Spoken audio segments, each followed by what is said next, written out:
दैनिक जागरण का संपादकीय डिक्टेशन। गति 100 शब्द प्रति मिनट।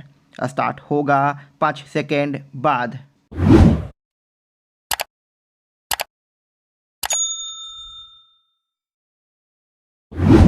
स्टार्ट।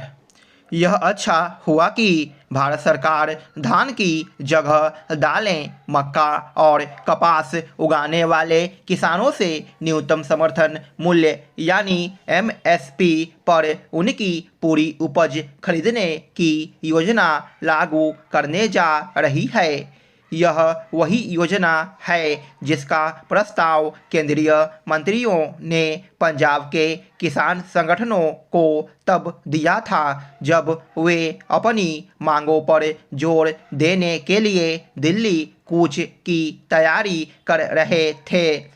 उस समय पहले तो किसान नेताओं ने यह कहा कि वे इस पर अन्य कृषक नेताओं और कृषि विशेषज्ञों से विस्तार से विचार करेंगे, लेकिन फिर यकायक उन्होंने उसे ठुकरा दिया। ऐसा करके उन्होंने एक अवसर गंवाने का ही काम किया।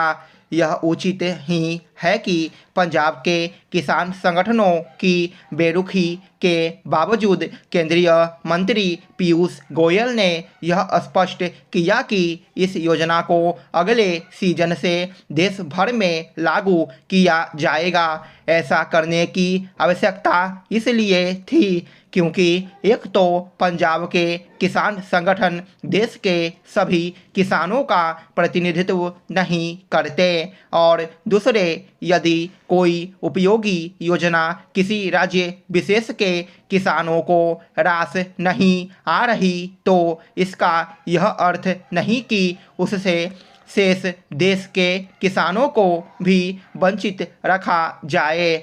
बेहतर होता कि पंजाब के किसान संगठन इस योजना पर सकारात्मक रवैये का परिचय देते। पंजाब देश के उन राज्यों में शीर्ष पर है जहां ज़रूरत से ज़्यादा धान पैदा किया जा रहा है। धान उगाने में पानी की कहीं अधिक खपत होती है।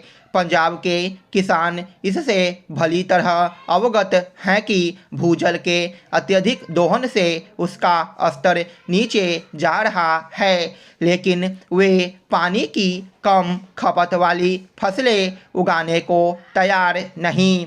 यह रवैया तब है जब पंजाब के कुछ इलाकों में भूजल स्तर कहीं अधिक नीचे चले जाने से खेती की जमीन के बंजर होने का खतरा पैदा हो गया है।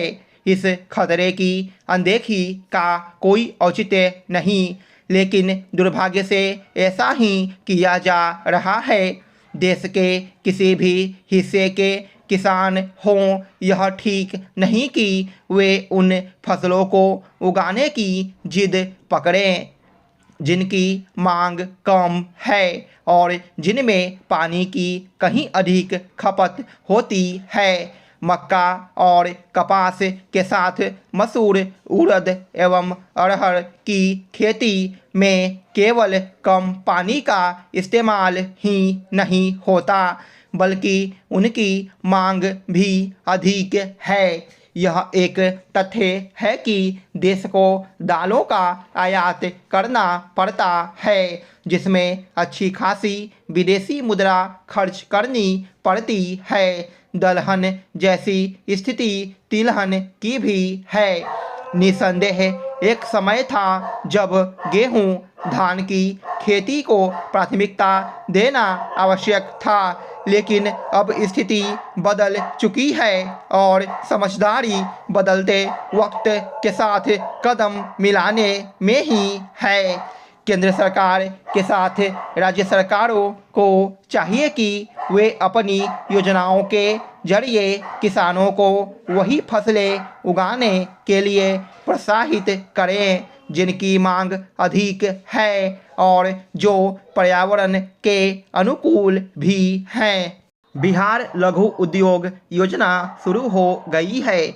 जाति आधारित गणना में 94 लाख से अधिक ऐसे परिवारों की पहचान की गई है जिनकी मासिक आय 6,000 रुपये से कम है। इन्हें गरीब मानकर सरकार की ओर से विशेष उपाय किए जा रहे हैं।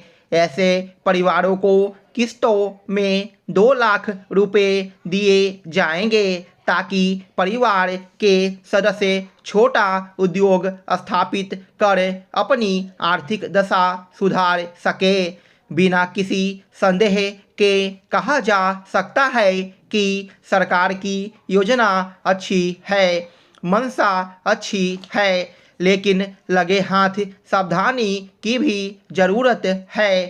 सावधानी का पहला मोर्चा यह है कि पूरा का पूरा धन परिवारों के पास पहुँचे और उसका सदुपयोग हो, क्योंकि अतीत की ऐसी कई योजनाएं सार्थक परिणाम नहीं दे पाई है। सरकार ने उद्यमों को चिन्हित कर लिया है। अगला कदम यह हो कि इनके उत्पाद के लिए बाजार और उचित दाम दिलाने का उपाय किया जाए। यह देखा गया कि छोटे स्तर पर अगर कोई उद्यम या कारोबार लाभदायक साबित होता है तो बहुत सारे लोग उसी काम में लग जाते हैं। फिर बाजार में मांग की तुलना में आपूर्ति बढ़ जाती है। परिणाम यह निकलता है कि उद्यम ठप पड़ने लगता है। कौन कारोबार इस गति का बुरा शिकार हुआ है? इसका अच्छा उदाहरण टेलीफोन बूथ है। प्रारंभ में कम संख्या में ये बूथ खुले तो इसके संचालकों के परिवार की समृद्धि बढ़ने लगी। स्टॉप।